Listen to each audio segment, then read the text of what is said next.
Hey, what's up? I am Ara, aka I Eat Zebra, and welcome back to the channel. Yellowjackets is back, and we're just getting started with season 2 and is getting real. If you have been subscribed to my channel for a bit, you know I've been working on a few Yellowjackets theories that are connected to our favorite soccer champs. If you haven't seen my previous videos, don't worry, you don't have to watch them before this one, but for a greater understanding, you should check them out. Links below in the description and on my Yellowjackets playlist.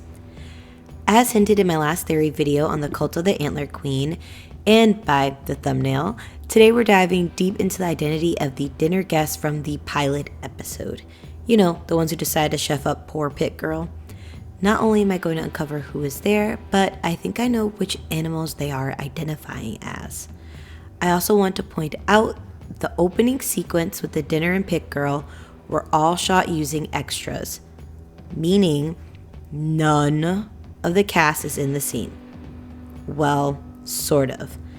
That means if a person doesn't look like who I think they are, it doesn't mean I can't see, I very well can, but that we can't trust what we see. This is a point I will reiterate again in the video, but before you jump in the comments, I wanted to get that out of the way. With that being said, let's get into the dinner guests that are not pitgirl. If you want me to make a separate video on pitgirl, let me know in the comments below. Now, let's guess who's coming to dinner. For starters, there's one confirmed castmate at this dinner, but they're not shown in the campfire shot. That is our fave citizen detective, Misty, who serves the dinner guests and pulls her mask off at the end of the pilot. To me, it looks like the animal she is dressed as is a bear. The reason I could see Misty choosing the bear is after the scene where the bear seems to sacrifice itself. This is when Misty is officially indoctrinated into Lottie's cult. We see in one of the final scenes in the finale that when the bear heart is put into the altar, Misty is present with Lottie and Van. Bears are protective, and even though Misty's killed people and she destroyed the emergency transponder, she is very protective of her friends. To her enemies, she is a lethal force to be reckoned with, just like a ferocious bear. Next dinner guest, which to me is an obvious one, that is the Antler Queen herself at the head of the feast, none other than Lottie Matthews. I have a whole video on why I believe she's the Antler Queen, which you can check out after this. I've been seeing some buzz, you like what I did there, that Shauna may be the Antler Queen, and I want to say that's a load of bollocks. Shauna does not have the charisma to be a cult leader, and as we see in the present day, Lottie is leading a cult. So yeah, now would be a good time for another disclaimer. This video was recorded after episode 2 of season 2 airing and before episode 3. In the event more has been revealed since this was originally uploaded. Back to dinner. And Shauna, another obvious guess. Shauna's ear-eating ass. I believe Shauna is the rabbit. In season 1, we see a lot of connections to rabbits with Shauna, from the figurines in her house to the one she kills and serves for her family in the present day. We also saw Coach Martinez describing Shauna as the fastest. Speed is a symbol tied to rabbits as well as fertility. Shauna is pregnant while they're in the woods, and in the present day, she's the only survivor we have met with a biological child. I know Ty is a mom, but it is heavily implied Sammy is adopted. Since we're talking about Ty, I believe she is the one seated next to Shauna, the rabbit, and has taken the wolf as her animal. Ty definitely has some either magical, supernatural, thing going on, or potentially less fun theory, it has dissociative identity disorder, and there's definitely something weird with her and dogs. As we saw what happened to poor Biscuit. Last season, let's hope Stevie's okay. While in her sleeping state, she becomes more aggressive and feral. We see her bite Van in episode 1 of season 2. In episode 2, she has a weird dream where she's sleepwalking, and I'm not even going to get into the mystery figure she saw right now, but the way that scene is shot, it reminds me of the scene from Game of Thrones Season 4, Watchers on the Wall.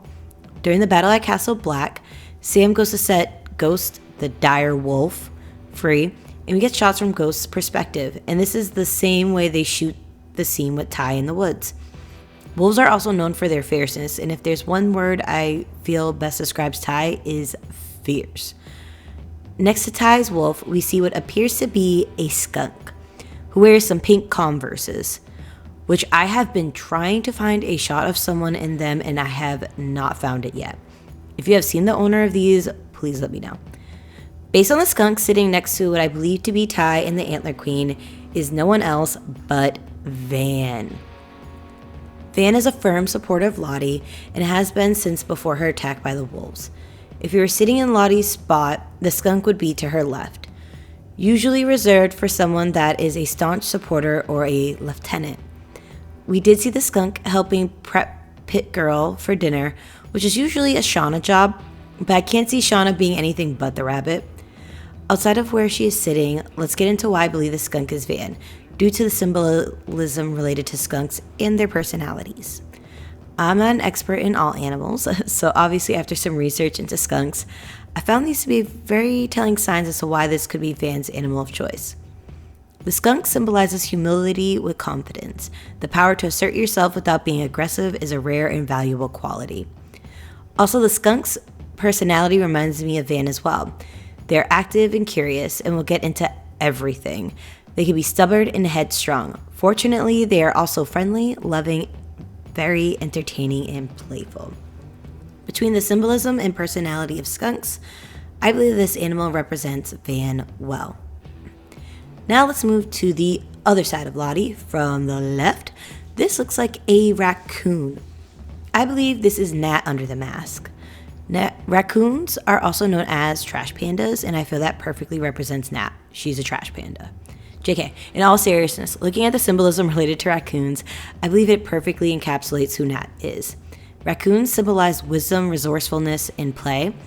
Raccoons are masters of making the most of what they have. They can survive extreme weather, even when food supplies are limited. These critters are all about adapting to fit the situation at hand. If it is one thing Nat is, that is a survivor. She clearly has had a rough life before and after the accident, and she's persevered through it all. Granted, she had some struggles with substance abuse, but that's more a method of coping and way for her to live with her trauma. Looking into the personality of raccoons, it describes Nat as well. The raccoon has a reputation for its sly and cunning nature. If you have a strong connection to the raccoon spirit animal, you may find yourself being dishonest or manipulative in order to get what you want. While these qualities can be good, they can be bad too. And as we've seen in the recent episode with Nat, she has no problem manipulating Travis by lying to him about Javi. And she does this with her other friends as well, which I can already tell is going to backfire on Nat, but soon to come. Since we're on the subject of Travis, I believe the person next to Nat is meant to represent Travis as the badger. This looks like a badger to me personally, and they can be found in Canada. I think that they all chose animals that they see in the wilderness around them. Looking at the symbolism related to badgers, they can mean tenacity, cleverness, security, friendship, and gratitude, which are descriptors I would attribute to Travis. As one of the hunters in the group, he has one of the toughest and most vital roles to the survival of everyone. Travis, as of season 2, has grown to become more of a team player and willing to contribute to the security of his fellow survivors. When it comes to their personalities, badgers have very big personalities. They tend to have an opinion about most things and typically do not shy away from telling you their opinion. As we saw with season 1 emo Travis, he really didn't have a problem speaking his mind.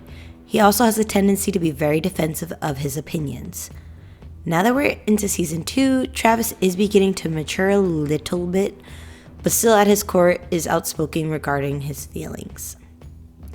Last but not least, and for me the most difficult to place, I want to reiterate the point that the people pictured here, with the exception of the actress that plays Missy, is on this set. They are not meant to be stand-ins. They are a random group of people, hence the coverings to add some mystery. Alright, I just really want to make that clear before I reveal who I think it is. For starters, I believe this is meant to be an owl. The face mask looks like a beak, and the sleeves look like wings. This animal is the hardest for me to figure out, but once it clicked, I believe it makes a lot of sense. Owls symbolize inner wisdom, change, transformation, intuitive development, good luck, and self-actualization.